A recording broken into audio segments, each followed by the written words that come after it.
전국적으로 봅시다. 일단은 매수 심리가 얼마나 꺾였는지, 아파트 거래량 어떻게 되고 있는지.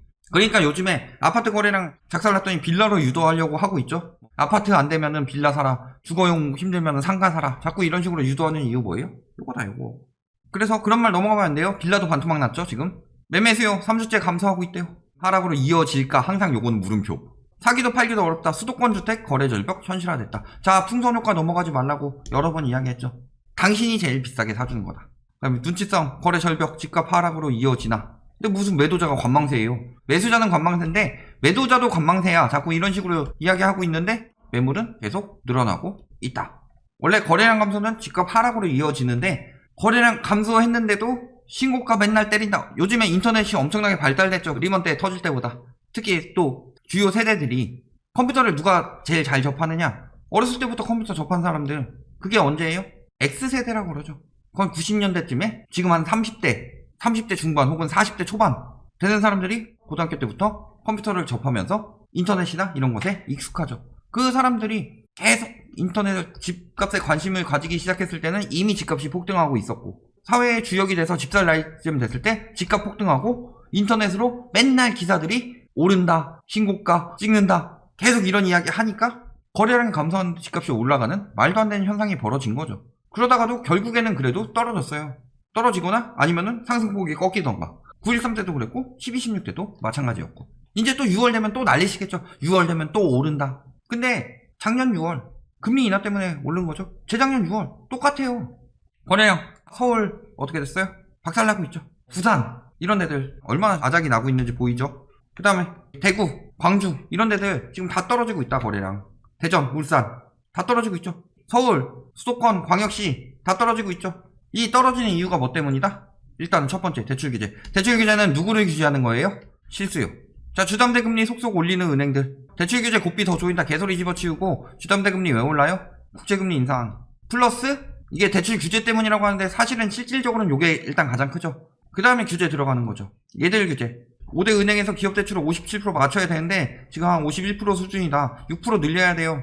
비율 6% 늘리기 위해선 두 가지 방법이 있죠. 첫 번째, 기업을 더 대출해준다. 두 번째, 가계 대출을 줄인다. 근데 요거는 기업이 빌려가야지 되는 거죠. 요거는 안 빌려가도 가능하죠.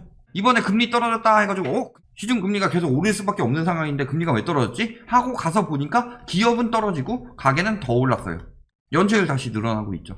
들썩이 아니라 쭉이에요. 들썩 정도가 아니라 점프 이건데. 거기다가 DSR 된다고 했죠? 어떻게 돼요? 개인별 DSR 40% 들어가고 원금 분할 상환. 일단은 개인별 DSR 같은 경우는 DSR이 셋이 똑같은 돈을 빌려갔다. 근데 첫 번째 사람이 10%만 빌려갔다. 두 번째 사람도 DSR 10%만 빌려갔다.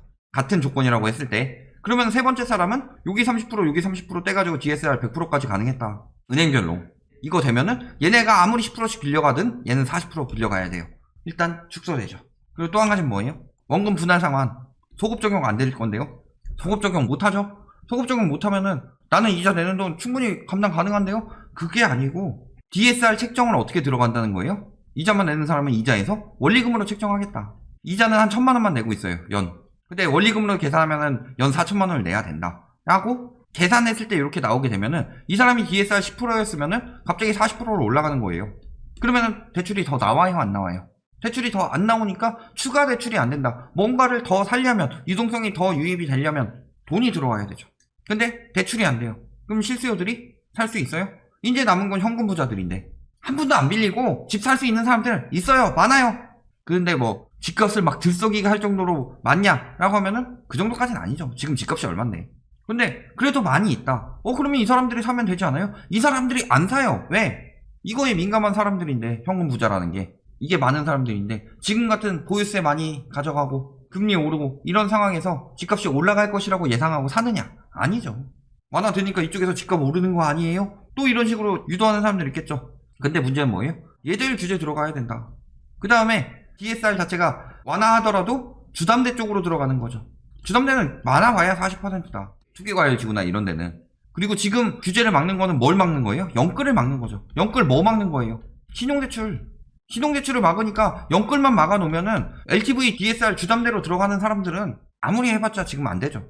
어차피 완화해놓고 나중에 집값 떨어진 다음에 사라고 해놓는 거고 지금 심리 잠재우려고 하는 건데 그것도 하면 안 되지만 큰 영향은 생길 수가 없죠. 왜? 일단은 신용대출 막혔고 대출 금액 자체가 그렇게 크게 나올 수가 없는 상황에서 플러스로 금리가 올라가고 있는데 이제 누가 영끌을 할 수 있겠어요?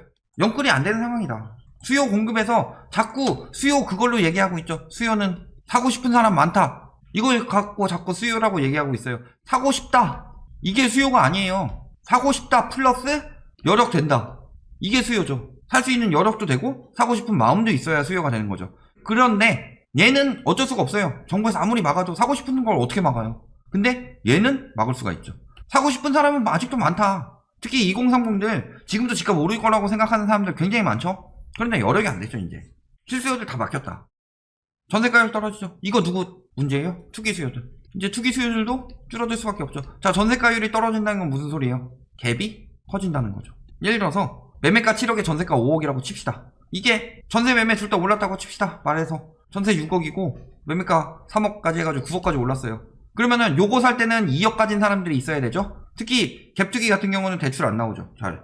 왜냐면은 세입자가 싫어하니까 아예 조건 걸고 들어가죠. 대출 갚는 조건으로. 근데 3억으로 들었어요. 현금 2억 가진 사람이 현금 3억 가진 사람보다 아무래도 많겠죠. 그러면은 3억 가진 사람들만이 경쟁할 수 있게 되죠. 2억 가진 사람들. 2억 가진 사람들이 200명이면 3억 가진 사람들은 한 70명 될 거다. 반도 안 될 거다. 똑같이 여력 감소로 수요가 줄어들 수밖에 없죠. 그러니까 이 갭이 커진다. 전세가율이 떨어진다. 라는 거는 갭투기 수요들이 이제 들어가기 좋지 않은 환경이 되어가고 있다는 뜻인데 서울 떨어지고 있죠. 수도권 떨어지고 있죠. 경기, 부산, 대구, 광주, 울산, 대전 이런 데를 다 떨어지고 있다. 조금씩. 점점 더 갭이 커져가고 있다는 거죠.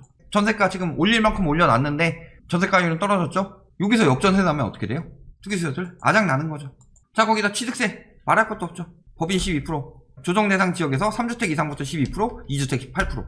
10억짜리 집을 사면은 일단 사는 순간부터 세금 8천, 2주택은, 3주택은 1억 2천. 그렇게 나가는 거예요. 그러니까 어디로 몰리고 있어요? 공시지가 1억 이하 주택 취득세 1%. 여기로. 그래서 울산, 부산 1억 이하 아파트들 원정 투기꾼들 몰려와서 산다. 실질적으로 저렴한 아파트일수록 서민들이 사는 거기 때문에 공급만 주구장창 할 생각하지 말고 이런 거 좀 없애요. 가격에 관련 없이 조정대상 지역 2주택 이상 원룸 임대업자도 필요하니까 그럼 아파트로 가든가. 법 개정해야 될 것들 또 있어요. 양도세 중과 피해가는 방법이 있어요. 조정대상 지역에서. 어떤 조건? 기타 지역인 조건. 어떤 지역을 기타 지역이라고 하냐? 경기도나 세종시 읍면 지역, 그 다음에 광역시 군 지역, 그 다음에 나머지 이런 데들이 기타 지역인데 기타 지역에서 공시지가 3억 이하면은 양도세 중과를 받지 않는다. 이런 것도 막아야지. 그러니까 왜 1억짜리 아파트에 몰려요? 공시지가 1억이면은 양도세 중과도 피하고 취득세 중과도 피하니까 요런 아파트에 몰리고 있는 거다. 그런데 요런 아파트들이 실질적으로 서민 아파트니까 요런 거 빨리 막아야죠. 양도세 중과 왜 안 해요? 그 다음에 조정 대상 지역이나 기타 지역. 그래서 뭐 창원, 전주, 천안 이런 데가 지금 양도세 중과를 피해갈 수 있으니까 요런 것까지 해야지 완벽해지겠죠. 공급만 할 생각하지 말고 수요를 막아야죠. 더. 그러니까 이번에 그 장관 바뀌면서 김현미 장관이 다 해놨으니까 나는 이제 공급만 때리면 돼 라고 생각하고 하고 있는데 이런 빈틈들이 있으니까 빠짐없이 막아야지 집값 안정이 빨리 되겠죠. 앞으로 더 떨어질 수밖에 없죠. 거래 신고법 나오고 거래 분석은 나오죠. 불법행위 감시 조직 만들고 있죠. 그 다음에 LH도 투기방지법 만들어야 되죠.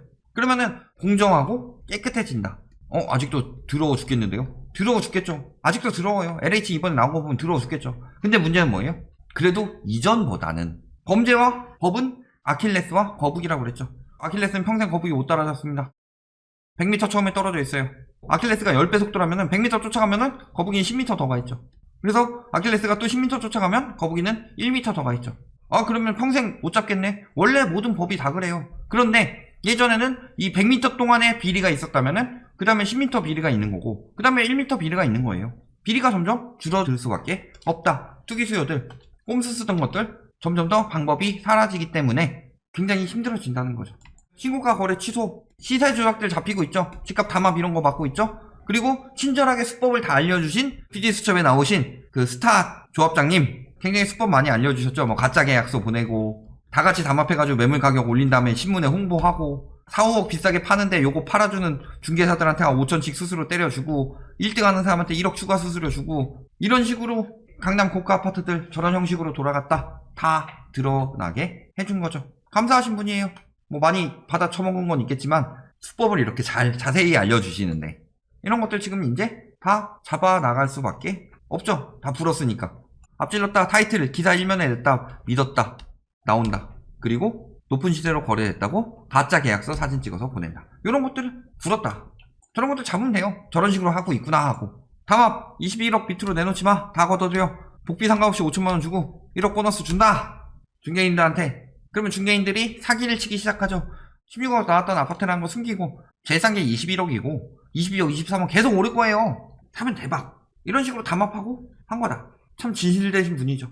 이런 것들 다 걸렸죠. 자, 그럼 무슨 일이 생기느냐? 안 믿어요, 사람들이. 지금 실거래가, 신고가 찍은 거 비리가 드러나면서 왜 신고가 찍었었구나 하는 걸 안 믿는 사람들이 늘어나기 시작했다. 결론, 투기 수요는 가장 크게 잡은 건 취득세, 뭐 양도세 이런 것들이 있는데 조금 더 보완이 필요하다. 그리고 그 전세가율 지금 문제도 있죠. 두 번째로 실수요는 대출 규제 플러스 DSR 규제 또 나오죠. 이런 것들 계속 들어오고 있고 금리 인상 압박도 있더라. 자, 이런 상황에서 사람들의 심리가 떨어지고 있는데 여기서 대박 터져버린 거 있죠. 담합 수법 알려줬죠. 언론의 수법 알려줬죠. 또 신고가 취소 자정거래 어떻게 하고 있는지 알려주고 있죠. 이런 것들이 다 나오고 있으니까 이제는 실거래가도 안 믿고 심리는 더더욱 떨어져 갈 수밖에 없다. 따라서 거래량은 앞으로 지속적인 감소세를 보일 것이고 거래 절벽이 이어진다면 주식처럼 배당이 나오게 되면은 계속 버티면서 올릴 수 있어요. 하지만 부동산 같은 경우는 큰돈 들어가기 때문에 대부분 빚을 진다든지 아니면은 갭투기로 한다든지 해야 되기 때문에 일단 이자가 나가는 게 있고 보유세가 계속 나가죠. 그렇다면은 버티면은 거래량 계속 안 되고 이게 유지되면은 누가 똥줄이 탄다? 당연히 다주택 매도자들이 똥줄 타게 될 것이다. 여기까지 말씀드리겠습니다.